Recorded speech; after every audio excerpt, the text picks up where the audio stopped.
So thanks for tuning in. I'm pleased today to have Russ Sbriglia and Slavoj Zizek to talk about Lacan. And I think that a good starting point would be, since all of us like to think about the way Lacan helps us to make sense of the contemporary political situation, a good starting point would be the contemporary political question of all contemporary political questions. That is the war between Russia, the war launched on Ukraine by Russia. So, Russ, do you have an opening Lacanian thought about this war? I'd rather see where Slavoj goes first. I'm gonna punt and defer to Slavoj. Okay. I want to see where we go. Like the Buffalo Bills fan that he is, he punts. So I punt. Yeah, exactly. Ukrainians who say when they see Russian tanks, I rather see my neighbor go first. Exactly. You go into the front line first. I'll wait. I'll see how that goes. Okay. Then have a little bit of patience, because some of those who follow us may know that I am involved in a friendly critical debate from time to time with Duane Russell from Canada, who now found himself in exile. He had to escape from Russia in one of those Azerbaijan, I think, crazy republics, or Kazakhstan. And he wrote a critical review, which is very nicely written, and it concerns, that's why I'm mentioning it, basic Lacanian notions of what is going on today. And I will try to make some counter arguments. It's not about directly war in Ukraine. It is about what is going on today. I mean, in our global world, how this world is structured. Because the interesting thing is that some Lacanians, with Jacques Lacan on the top, moved into a direction which was already indicated half a century ago by Deleuze, this idea of a post-Oedipal universe and so on. They gave it a paranoid twist, these Lacanians. The main notion is generalized foreclosure, which means we no longer live in a world where we have conflicts, debates, even wars, but within a shared symbolic space, that it's simply, we are all singularities. Singularities in the sense that me as a social entity, a state, a nation, we don't really communicate, we just project onto the other what we foreclose, not just repress from our universe. So we live as islands of jouissance, and we no longer even need. Truth is out of the game, doesn't function. Even meaningful symbolic fictions don't work. It's just we, again, not repress, but foreclose what we feel as a threat. And then this foreclosed, since we are in a psychotic universe where symbolic castration is inoperative, where lack itself is lacking, this then returns with a vengeance in the real as the paranoid projection of our enemy. May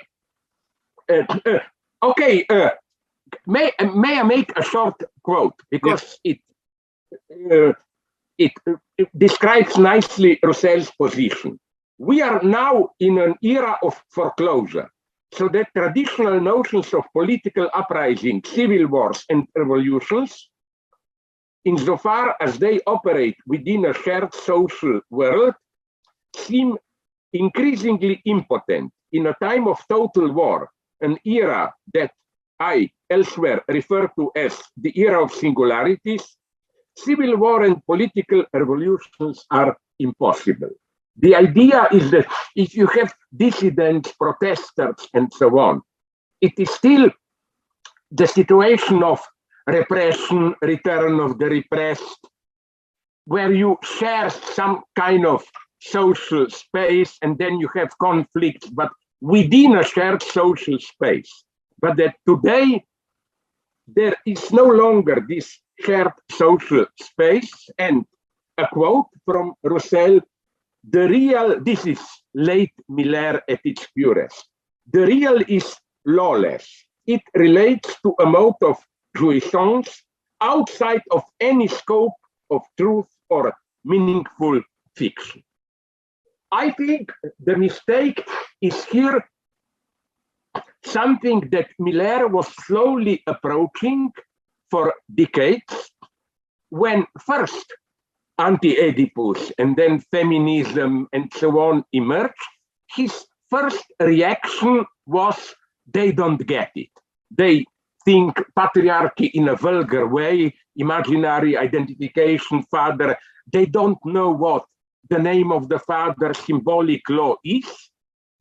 Then all of a sudden, when he saw that this doesn't function, he turned his position around into the other extreme. He is now, in some sense, more Deleuzian than Deleuze ever dared to be. No social link, just modes of jouissance, of enjoyment, and the only relation within them are wars. Slavoj, can I jump in quickly? Yeah. Do you think that Lacan himself, in a way, paves the way for this when he himself moves from paternal metaphor to santome? Like, isn't a santome, and it's interesting because you have evoked santome in your own thought, I think, as an important idea.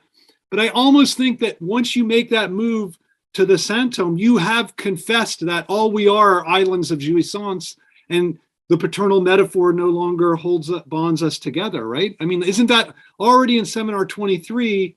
Isn't there already that misstep? Retroactively. Now, it wasn't clear to me, but retroactively now I tend to agree with you, Todd, because I think that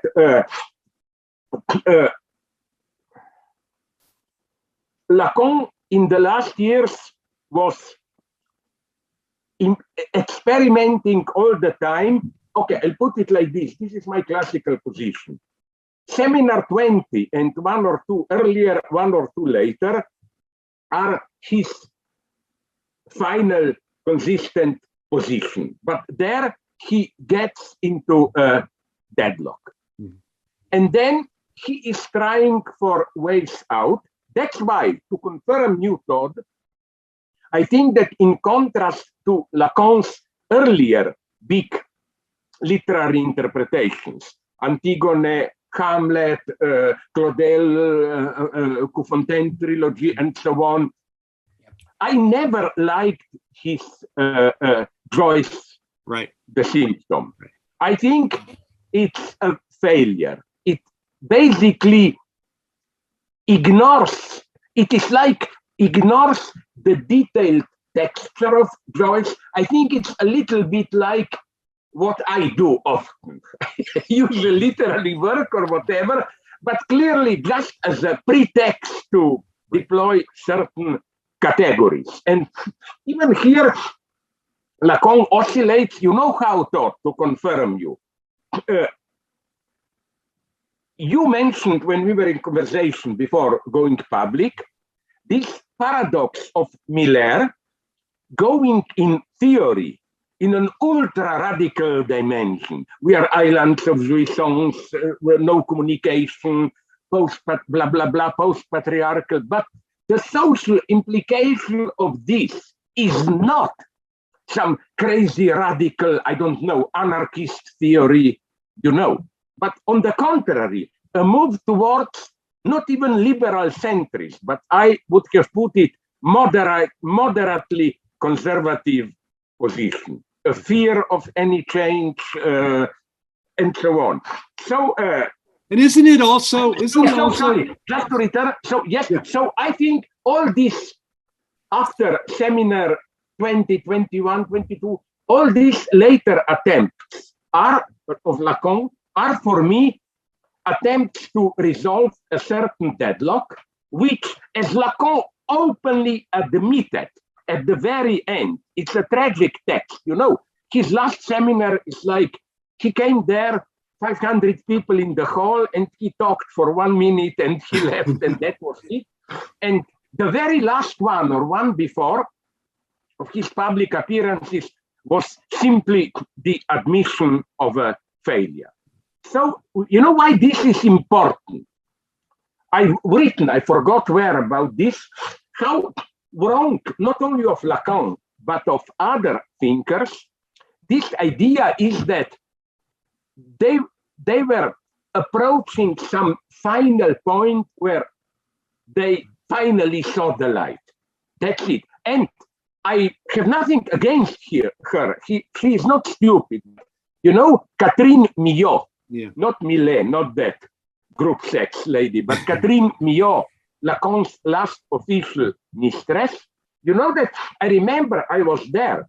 After Lacan died, her status was elevated into a kind of a mystical level. She knows the truth because the idea, it was a wonderful myth.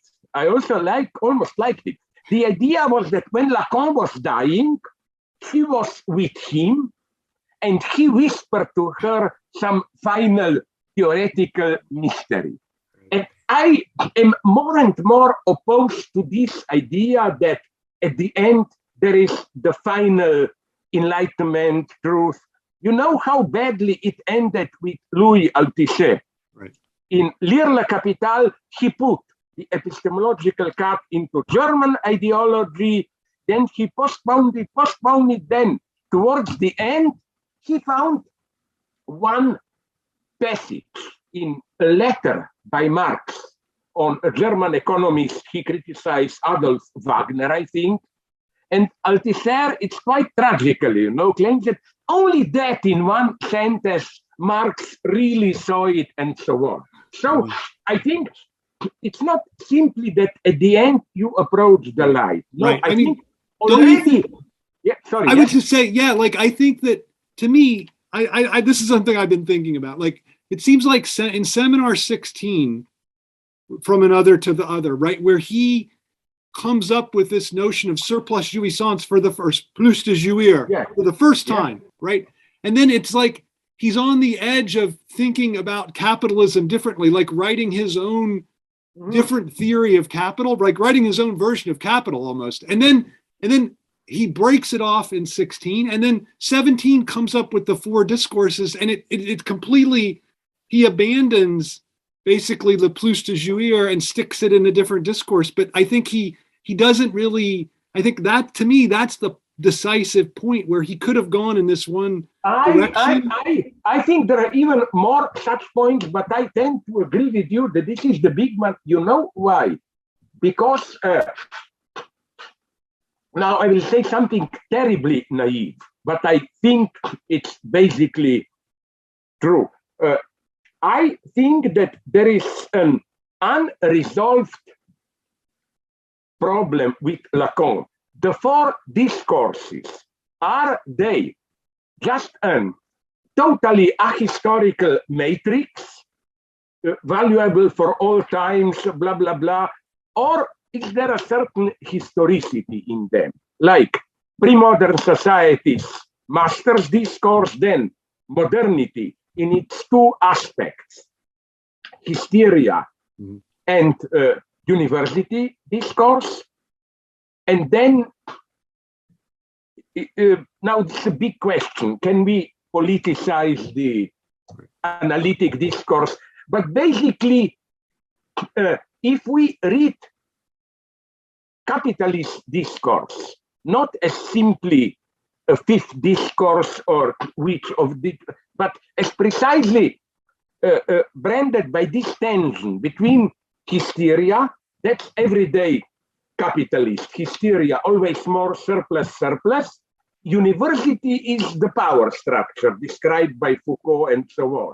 And Lacan somehow saw this tension in capitalism. You have this incessant surplus. At the same time, you have the logic of university style of domination. And then at a certain point, Lacan saw that he cannot simply squeeze what you, Todd, pointed out correctly, the entire topic of surplus enjoyment and so on. He cannot squeeze it simply into 4 discourses.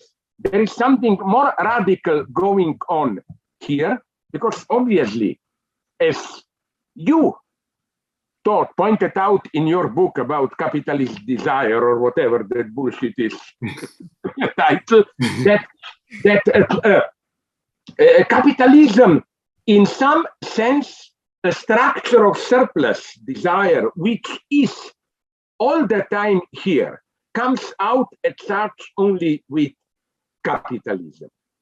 So, in some sense, Lacan ended here at a deadlock, which is why also people don't notice this, how Lacan oscillates also between different political positions.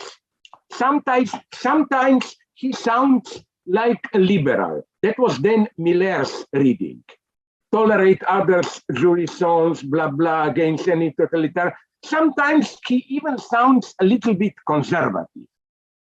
This is also an aspect taken over by Miller, where he says it's this cynical conservatism. You know, we know it's all a fake, but we know it's a symbolic fiction, but if you disturb the fiction too much, there is violence, there is riot, and so on and so on. So this kind of conservative cynicism with some hints about possible post-capitalist modes, but there Lacan again then has this tendency to offer a solution, which I don't think it works. Like, you remember his mysterious hint that a saint is the outside capitalist discourse.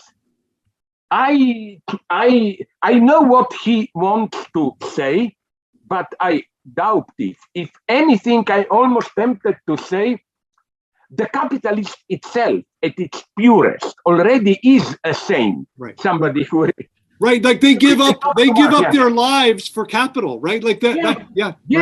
That's right. So we should, the first thing, gesture, I hope we all agree here, to be really a Lacanian today is not to search for a last secret mystery in late Lacan, because these readers, now I'll be really evil. Who is this irony in this? Of course, one of the greatest writers today, much higher than Joyce and Kafka, Dan Brown. In his work, they always look for some last symbol, mystery, hidden manuscript. So I would accuse Miller and all those guys like kind of making another Da Vinci Code out of Lacan, you know. Well, yeah. Please, now we totally overshadowed you, which but nonetheless. No, it's related. It's related to what we were talking about, because we're talking about the later Lacan seminars, and I mean maybe we can go back to politics and jouissance later, because I think that's it's been this way for a long time, but especially today, Lacan's theory of jouissance is indispensable to any sort of political ideological analysis. But I'm thinking along the lines of this. I still have the image of somebody leaning in and Lacan's going to say Rosebud at the last minute. He's going to, it's going to be some sort of Citizen Kane thing.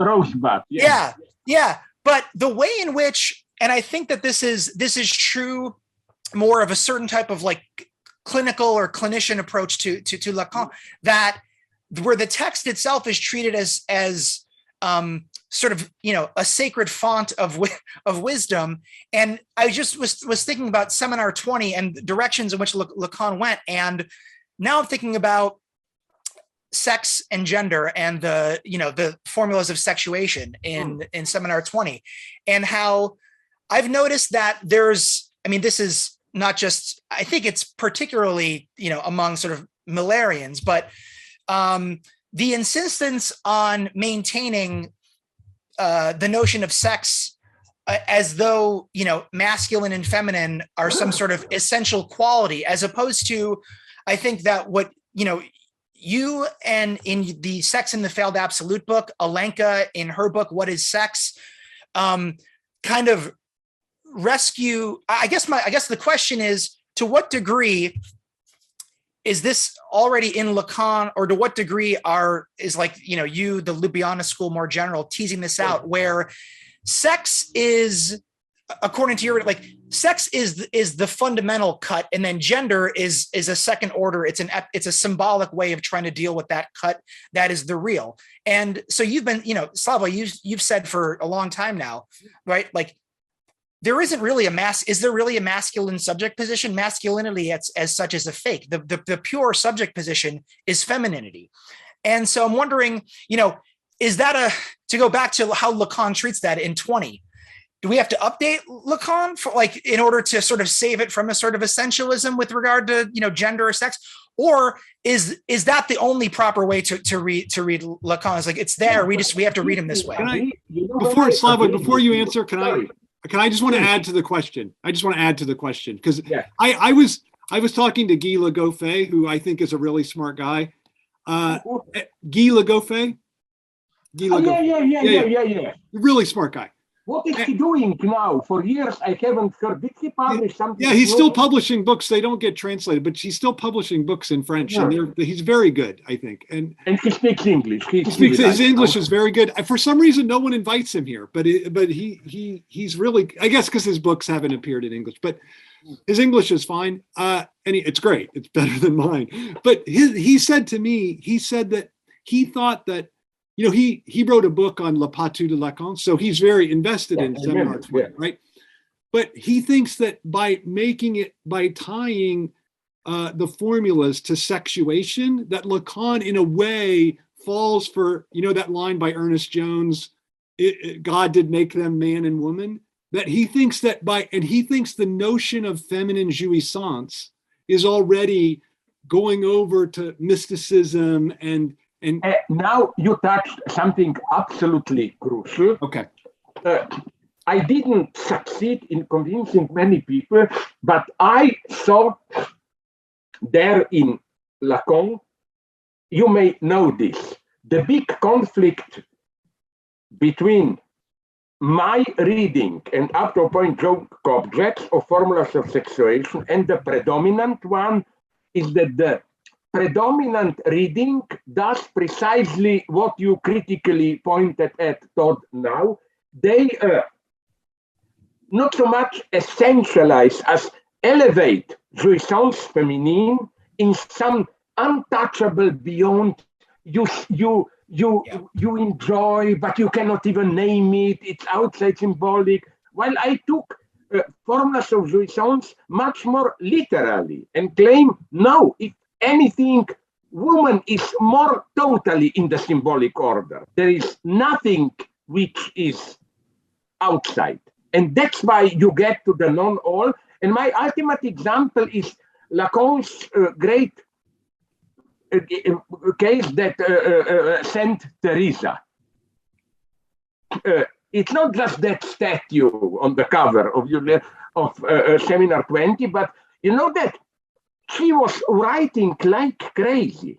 If there ever was a writer she is not after some mystical experience I think that precisely this idea of femininity as some elusive point of a mystical real, which always eludes the symbolic grasp and so on, is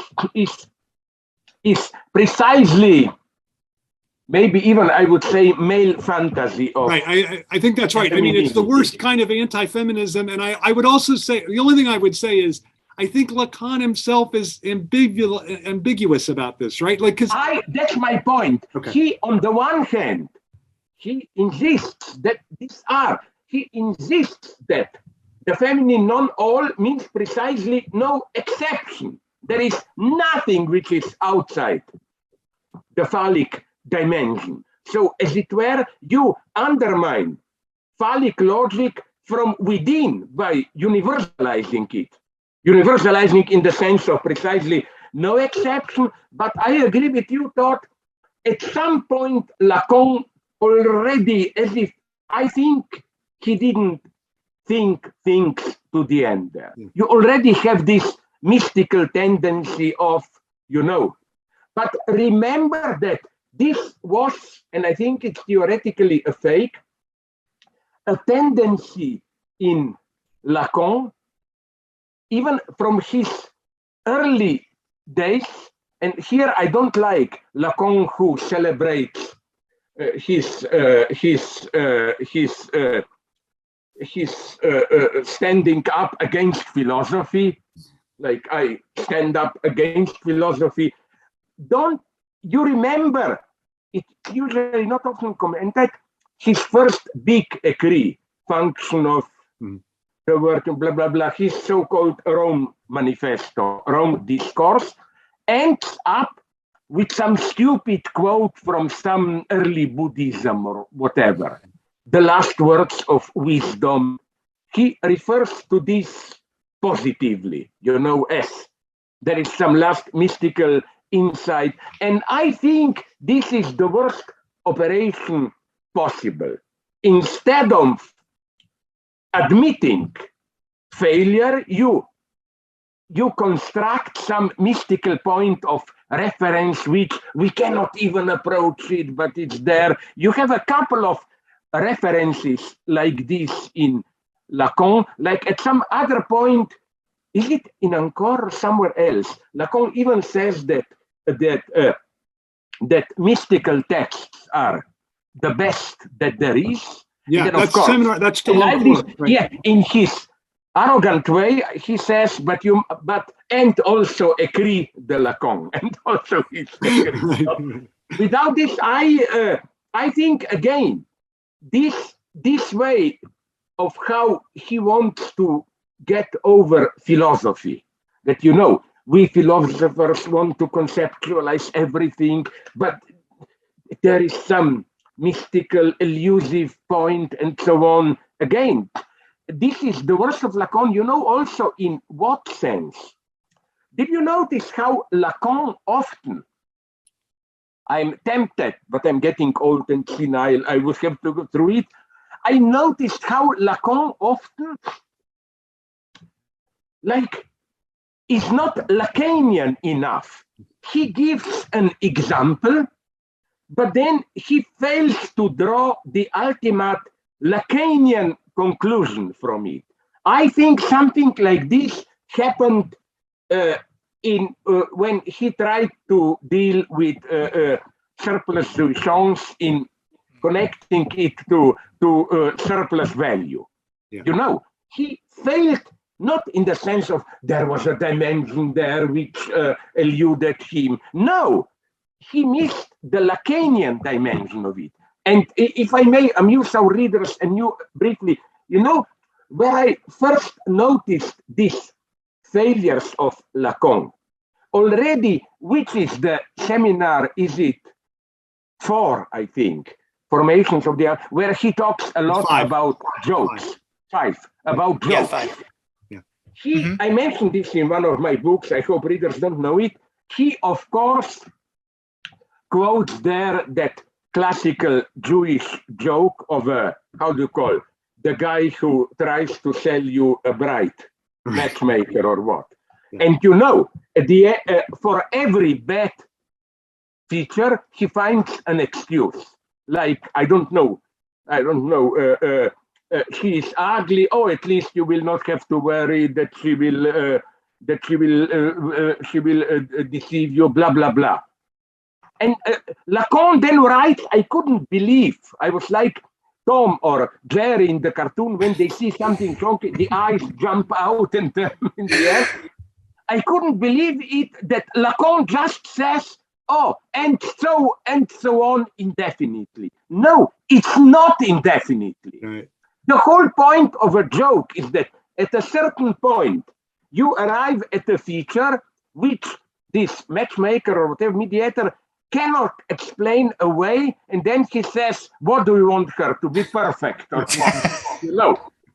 And I was just shocked that literally, again, Lacan doesn't get the Lacanian point of the story. So that's why I look at Lacan as an author who is much more inconsistent, trying new possibilities. It's also what I try to develop. I forgot in which of my books how the game Lacan plays with his seminars and écrits. As he emphasizes, this is what I like in Lacan. In seminars, he is not teaching. He is himself analysant. He is improvising its theoretical free associations. In écrit, he is then an analyst giving formulas, but, and that's his whole game. These formulas, Miller once, decades ago, explained this nicely to us. Lacan gives these formulas with the hope that we, his careful readers, will discern the meaning of these formulas. That he himself doesn't know. Yeah, he himself doesn't know. Yeah, yes, that's crucial. His écrits are not just no, literally, we have to work out the meaning. And again, Lacan doesn't know. This is absolutely crucial. To read. I think that's really. I think Lacan very nicely in this very duality of seminars and écrits undermines the temptation which is great in him to play very ruthlessly the role of a master. Yeah. You know. Yeah. I mean, my reading of the four discourses is that he's trying to disavow his own mastery. I mean, I think he creates this, he carves out this space of the endless discourse where he can do what he does without being a master. And I think that's a problem. But here's what I want to ask you. Like, do you think, I wonder if you would accept this, that it's almost like there's a struggle between Kant and Hegel for Lacan's soul. And when he gives into the mysticism, he's the Kantian, there's a thing beyond what we can know. And then there's this Hegelian other side where he's being a dialectical. And we see this at its purest with how Lacan deals with femininity. Yes. You have the Kantian notion, femininity is the thing in itself. And it's the Hegelian notion, no, femininity is the very inconsistency, contradiction, all that bullshit, and so on. Yeah. You know, that's why, again, another point. I think that we don't have time now to develop it fully. I think that Lacan's move from Antigone to Signe de Coufontaine is precisely, in my view, I exaggerate a little bit, a move from Kant to Hegel. Yeah. His reading of Antigone is that you have these moments of approaching the real, but it's too strong, it burns you. You know, this idea of encountering the real as a transgressive experience, entering some mysterious domain between the two deaths, and so on and so on. In other words, Antigone is still sublime in this sense. An ordinary shitty being, lady, elevated to the dignity of the thing. And a Kantian sublime, right? Not a Hegelian, a Kantian sublime. Kantian. Not a Hegelian sublime. Signe de Coufontaine is definitely not sublime. Right. It's really this, when the moment when sublime turns into a piece of shit. It's much more authentic, tragic, and so on. And Can I finish? Yeah. If you or some readers saw the movies, and in this way, I will also confess to you the breathtaking depths of my taste. Namely, one movie, I will just mention it, because if I talk about it, you will immediately cut the connection and send me a message. Nice to meet you. Maybe in the next decade or two, we meet again. I didn't like the movie, but somehow I almost like the idea of trigger warning. It's really low. Roland Emmerich, Moonfall. Oh. You know, this idea that the moon is an artificial object. It's not natural. There is machinery. But what I wanted to say is that a more correct theory, there I'm nonetheless tempted to distinguish in an almost old-fashioned position, masculine, feminine stance, is, did you see the two movies? It's already important. One is documentary, the other is fiction, which are both based on a real case. It's easy to get them on YouTube, whatever. The masculine one is Tinder Swindler. Documentary, and no, here in Europe, it's a legend of an Israeli guy who cheated women, claiming, exploiting them, claiming he's mega rich, just his credit card doesn't work, stealing money from one, moving to the next one. But it's simple cheating. Yeah. Then another one, I was fascinated by it. Inventing Anna. It's a fiction also based on a real case about a woman who was doing something similar. She appeared from nowhere in New York, claiming that she has a father who is a billionaire, but has a small conflict with him and borrowed money, blah, blah. But she wasn't simply cheating. She was so deeply in her cheating that it was sincere. She was ready to risk everything. That's why she was a true hero. Like, even when she was caught red-handed, she never admitted defeat. She got so identified with her fake that here I'm tempted to say it's important that she is a woman and he, the ordinary cheat, because he, the Jewish guy, he simply cheats, and he is a manipulator. He has a secret ego where he pulls blah, blah.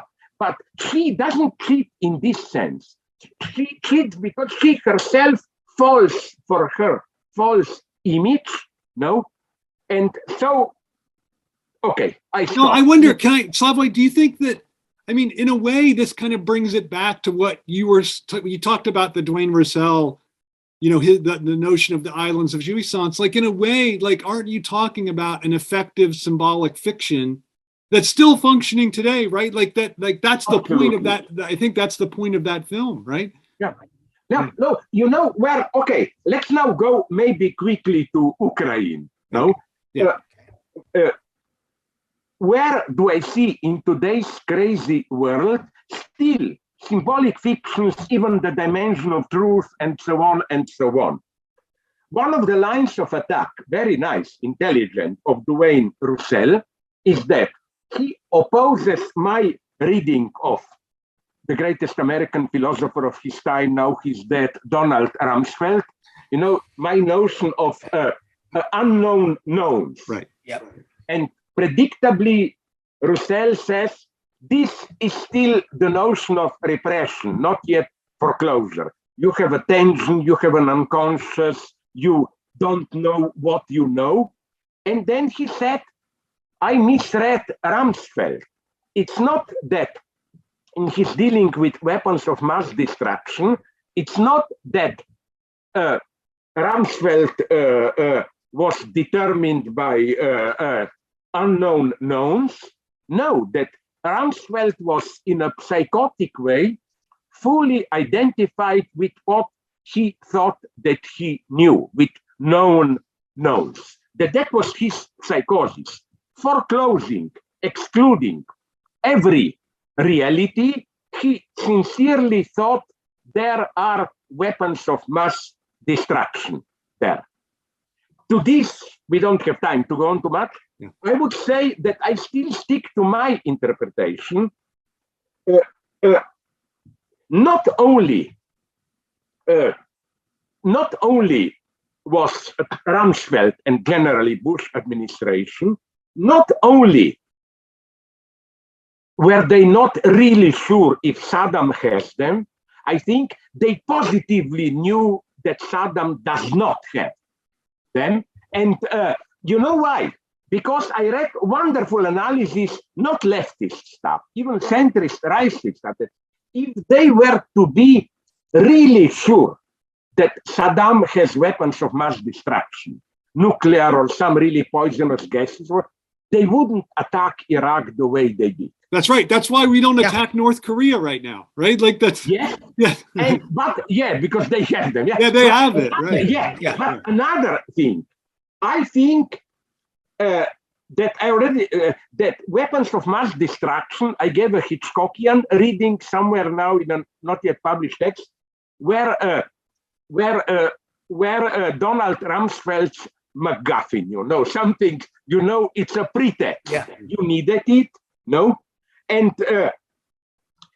I think now in Ukraine war, we again have a MacGuffin, which is this mysterious Ukrainian funded by, you say, secret bioweapon labs. Right. They are now officially evoked. A couple of days ago, even Putin mentioned them when the obvious question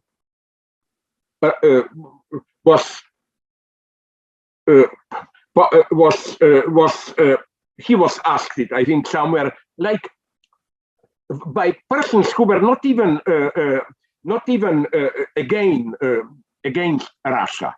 They even said, okay, we would have understood if you, apart from Crimea, island, half island, whatever, if you were to occupy only the Donbas region, Lugansk or whatever, I don't know, that part where really the majority are Russians.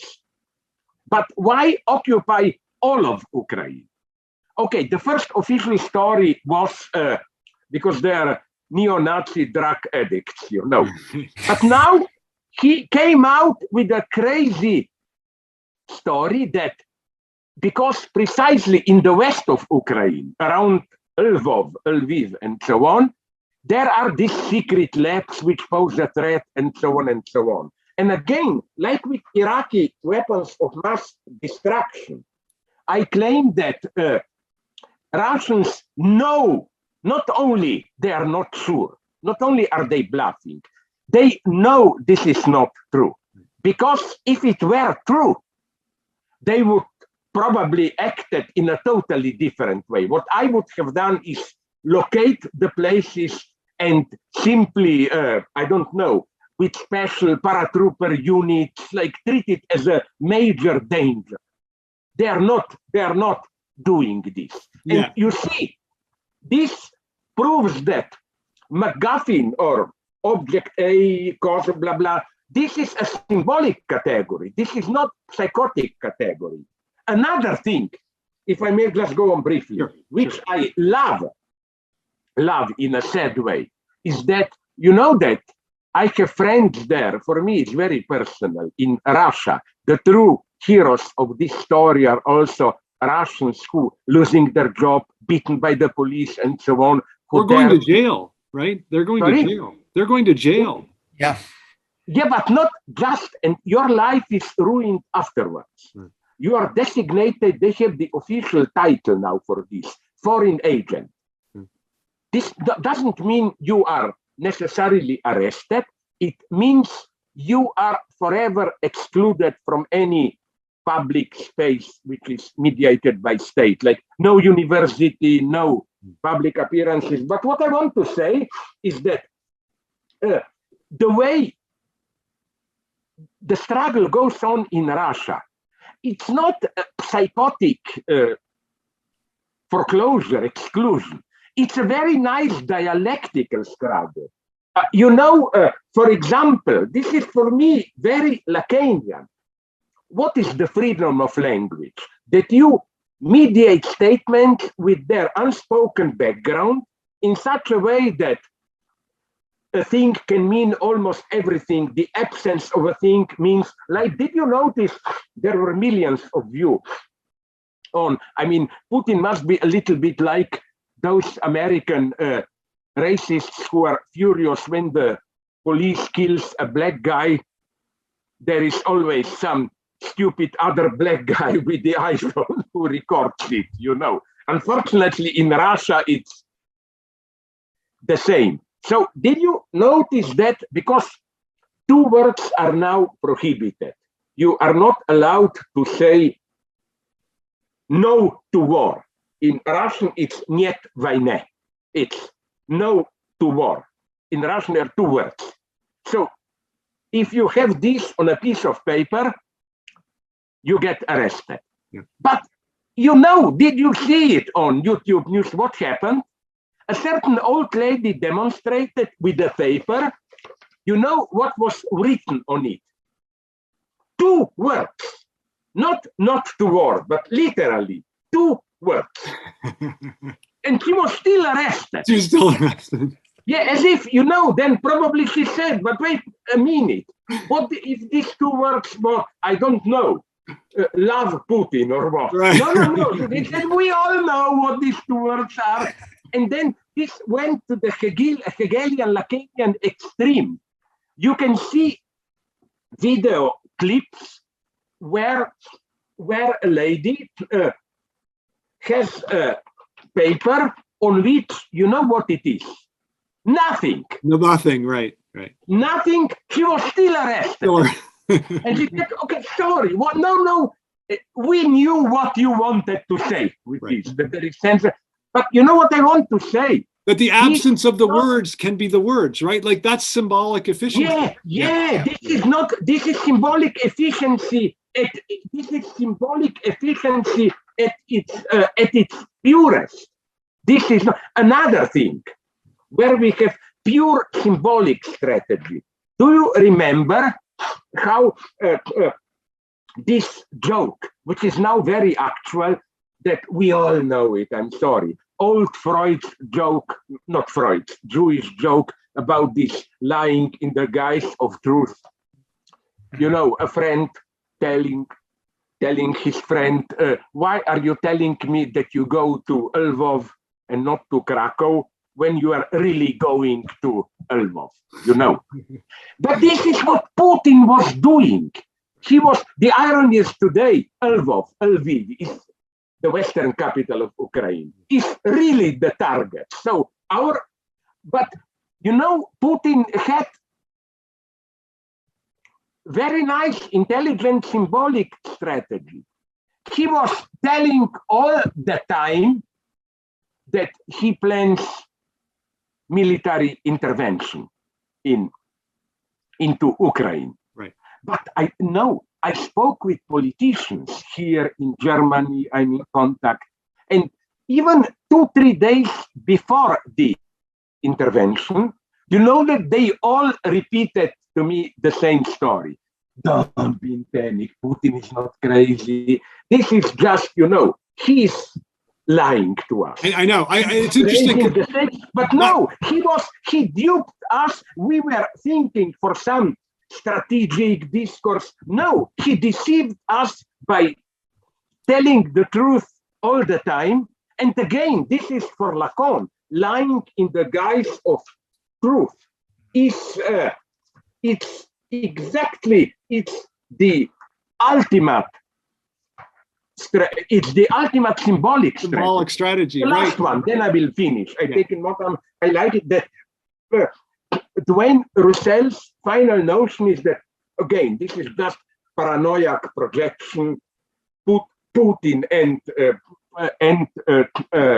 Biden projecting into another their own fears, blah blah blah.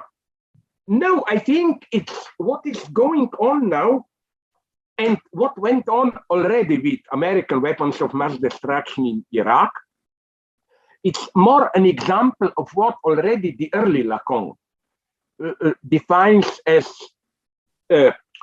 symbolic communication, where you get from the other your own message in its inverted, that is to say, true form. Didn't this happen to the United States in Iraq? Yeah. They went there to save civilization, help women, secularize Iraq. The result is now Iraq is under greater influence of Iran than ever.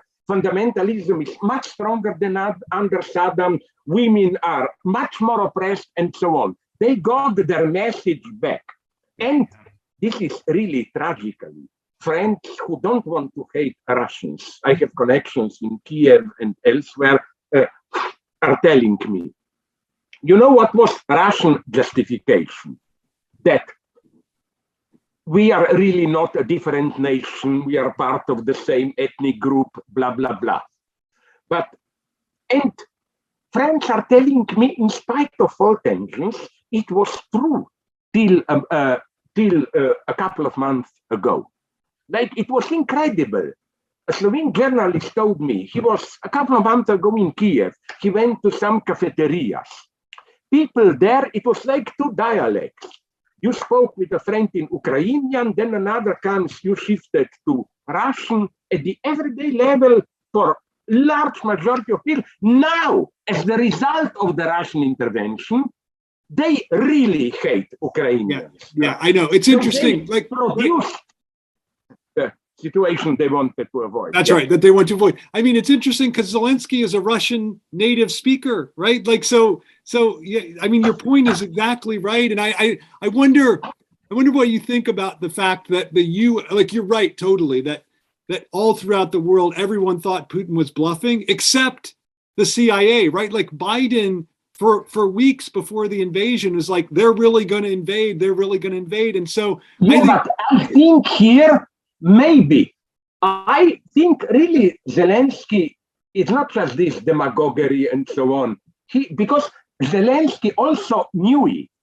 But do you remember that days before, he warned Americans, don't talk too much about certainty of invasion, because this automatically raises temperature and so on. On the other hand, now the two of you will for sure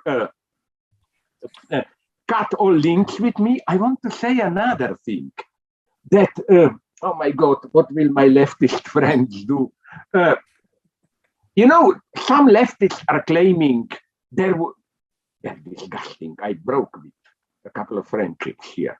They were not close friendships, but like they claim both sides are guilty, United States and NATO a little bit more, because blah, blah, blah. No. If anything, don't you remember Biden was almost, he talked too much. First, this information that there is that there will be an invasion, he should precisely not talk about it, but mobilize all the diplomatic channels secret. Another thing, I was here more of a hardliner, but it was a correct position, but you shouldn't tell it publicly. You remember he said a day or two before the war, he said, let's see what kind of invasion will it be. If it will be a smaller invasion, lower sanction, a total occupation, and media went crazy. So I think it was a correct politics to discipline Russia, avoid, but he shouldn't said it publicly. Yeah, what this proves is that I think Biden is here in some sense almost a rational guy. He tries to balance helping Ukraine while nonetheless avoiding a new total world war. Or right. whatever. I think that it's absolutely not true that Biden is pushing for a total conflict and so on. And right. I think you're right. He's heroically, I think I should maybe say, I think heroically trying to like make this balance between those two horrible. Yeah. Right. Like, I don't know what he would, but I wonder what you think about this. Like, I was thinking you were going to say that I wondered if you would say this, that his announcing that the invasion was coming was his attempt to make it not happen, right? Like, he was already, that's what, I mean, it didn't work, obviously, but I think that's what he was trying to do. He was trying to say, I'm going to not announce it into being, I'm going to announce it into not being. Because you know what I almost like about how direct lying of Putin and Russians, even a day or two before, they said, no, this is false war propaganda, we don't want to invade. But then, in a way, they kept their word, because you know what's their solution? We didn't invade Ukraine because Ukraine doesn't exist, really. It does, no? No, so what I'm saying is that what is for certain not true is that United States are here pushing towards a total conflict. No, I think even the best probable, you never know, explanation of what's happening is that Putin read the wrong lesson from Afghanistan fiasco. And he thought, you see, the West is weak, I can do it. But again, a nice example of successful communication, he got the message back now. Right. All European countries now want to enter NATO, even countries which always avoided it, like the Great Northern Troika, Finland, Sweden, Norway. You never know what to do. There is one hope. People talk about it last days. You remember Putin said 2-3 days after the war, beginning of invasion, he made an appeal to Ukrainian army. Why don't you depose the leadership and take over? It will be much easier to talk to you. I think we should now tell this to the Russians. Right. I always believe in a possible progressive role of an army, of the army. Right. It can, because soldiers, secret policemen, they are not all idiots, especially in authoritarian countries. Secret police, if these secret intelligence agencies, yes, they manipulate lie, but at the same time, they know the truth. They know the real situation. This is why it's very interesting. All the big reforms in Soviet Union came, for example, Beria. I was just thinking of Beria. And he was secret police, but he knew the truth. And again, it was the same with Gorbachev. Gorbachev was promoted by Andropov, who was secret police, KGB, before. No? So my solution is, it's a crazy one.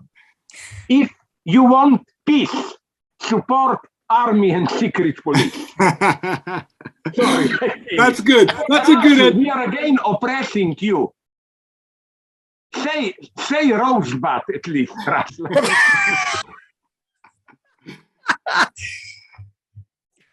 I was actually thinking about, because what I'm starting to see in the US, I'm not sure what it's like in Europe. I'm sure that this is the case, though, where the COVID conspiracies are starting to merge with, Russia-Ukraine conspiracies.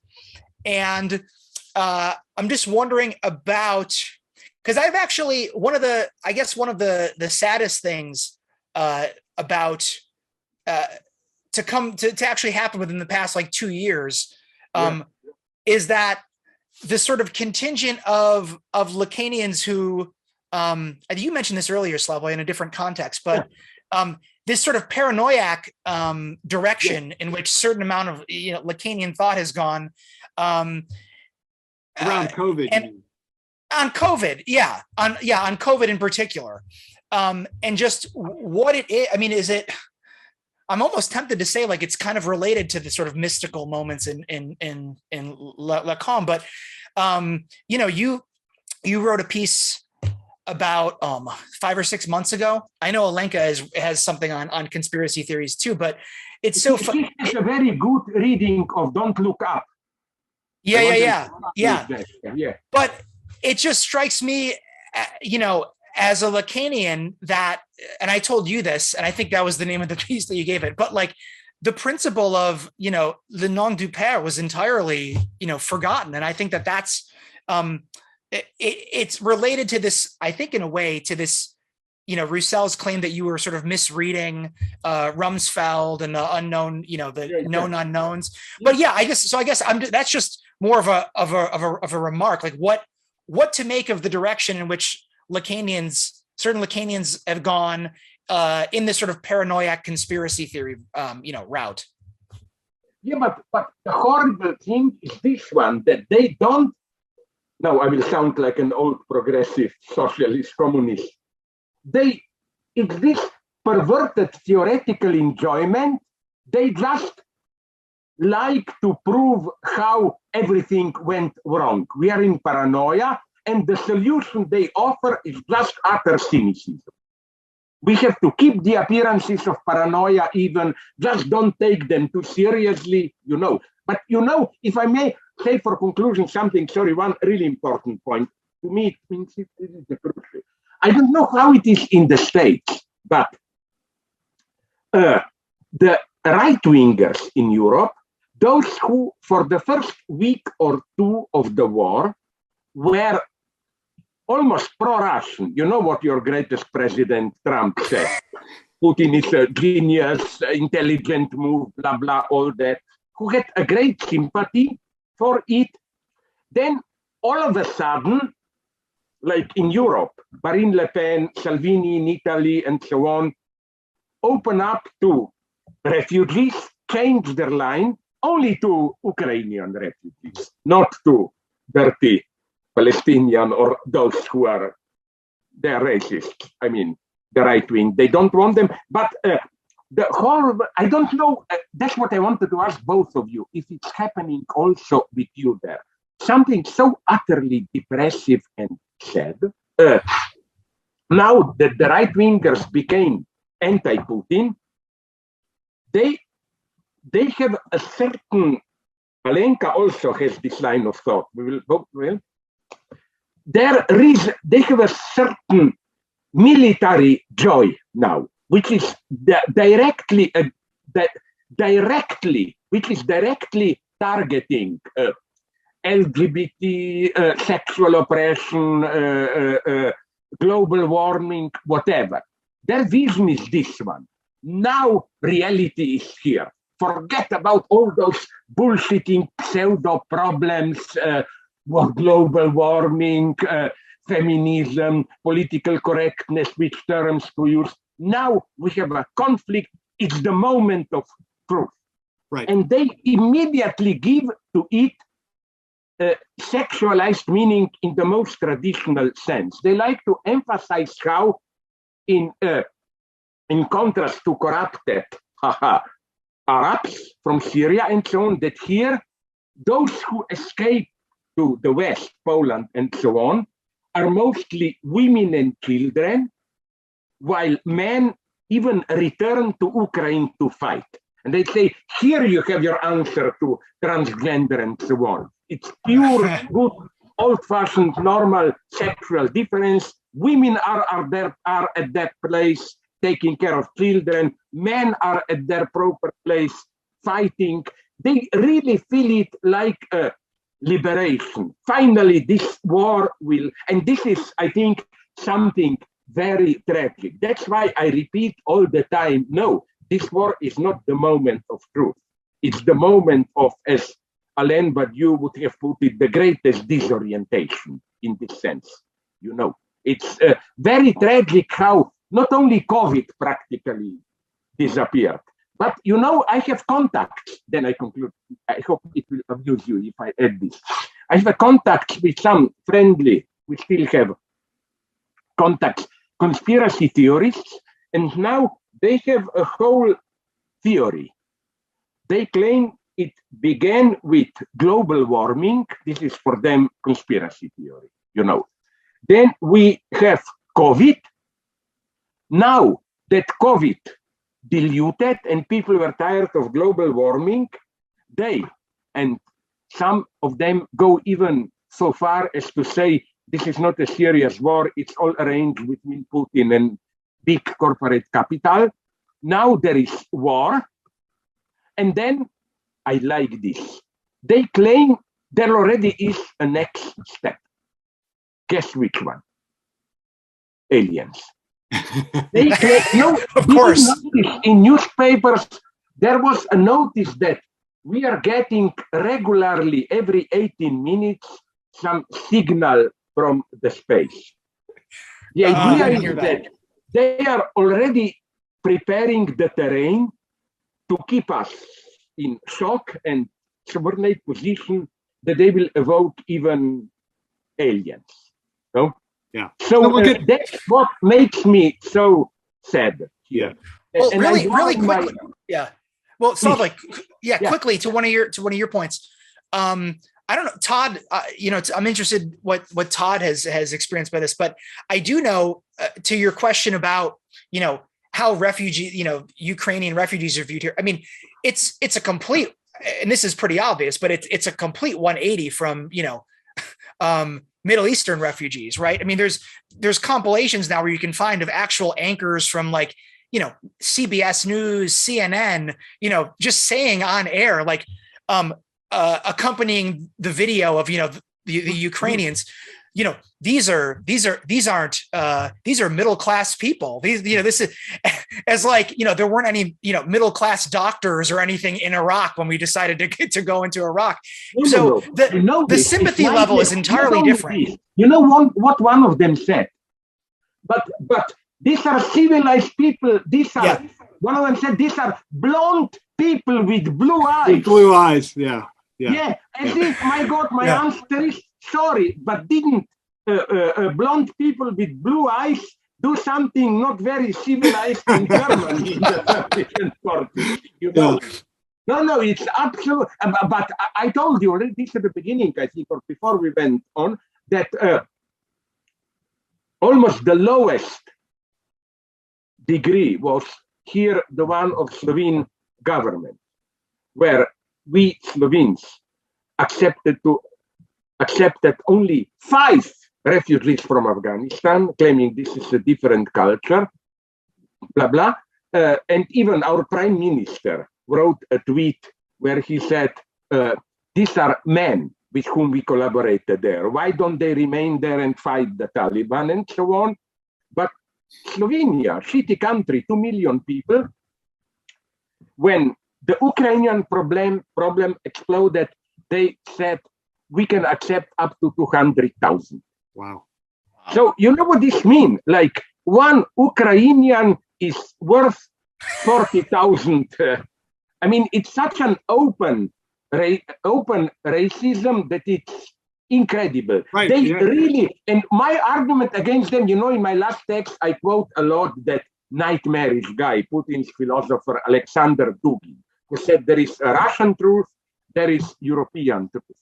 But if we talk like this, yes, to Ukrainian refugees because they are our European culture, we are talking like Dugin. Right. We are interpreting this war as a clash of cultures. If nothing else, what about thousands of people who protest, as you already said, in Russia? You know who is one among them? I was in contact with her. Did you meet her on some of these things? That Russian lady from, I say Leningrad, I don't acknowledge Petersburg, Oksana Timofeyeva. Oh, yeah, I know her. Yeah. Yeah. Yep. You know what happened to her a week ago? She's risking her life. Now she escaped to Germany. Some imagine she was arrested, beaten, protesting in Petersburg, and so on. But then she got already half a year ago, I don't know, some invitation to a symposium, all scholarship, short, everything paid. And now it was cancelled because she is Russian. Oh my God. She who is a hero there. Are we crazy? I mean, are we crazy? But that's a racist response, right? I mean, that's the Yeah. And that's the problem. That's the problem, that this war will give such a boost to European racism. And it's crucial to prevent this. Because if we do this, even if in the short term we stop Putin, Putin will win. You know who is now my favorite Putin character? Did you read what that metropolitan, how they call it? Okay, the boss of the Russian Orthodox Church, Kirill. Yeah. You know what he said? He not only praised Putin as the greatest Russian patriot, but I love this in a horrified way. He said that Russian military intervention into Ukraine is the highest act of loving your neighbor. I know. I saw that. You know, you can always rely on priests to say this. I know. And you know that Francis will not name Putin. He will not name Putin because he's afraid of precisely that guy. He doesn't want to offend him because he's trying to heal this split between orthodoxy and Catholicism. Yeah. So this, he's acting just like Pius, right? Like it's just like Pius who wouldn't say Hitler's name, right? Yeah. But you know what also happened? It horrified me of how this was also racism. You know, suddenly they discovered when he bombed, I don't know, it was already Kharkov or now that Mariupol or what, that Putin is a war criminal. Sorry. But when Russians, to save Assad regime, bombed Aleppo, the largest city, bigger than Damascus in Syria, the bombing was absolutely more brutal. Right. It was a real total bombing. We just mildly protested there. You know, like we in Europe, in the Western civilization, we will have to confront this problem. Otherwise, we will be losing the battle in, I don't like the name, the third world. You know, Russia is not losing there. Even if the government, like Indonesia, the government is a little bit more pro-Ukraine, but ordinary people are for Russia. In some Arab countries in the Middle East, it's the same. Israel, incidentally, is playing the same game, ambiguous. And you know what's the irony that gives you hope? The one who is the arch counter-revolutionary conservative European, Viktor Orban of Hungary, he doesn't want to break with Putin. His position is NATO is more guilty, Hungary should stay out. Yeah, it's absolutely incredible. Yeah. I mean, you have this split. Yeah. Listen, okay, sorry, let's stop, Slavoj. Let's collecting, but it was so nice, you know. It's now I'm returning to this shit called ordinary reality here.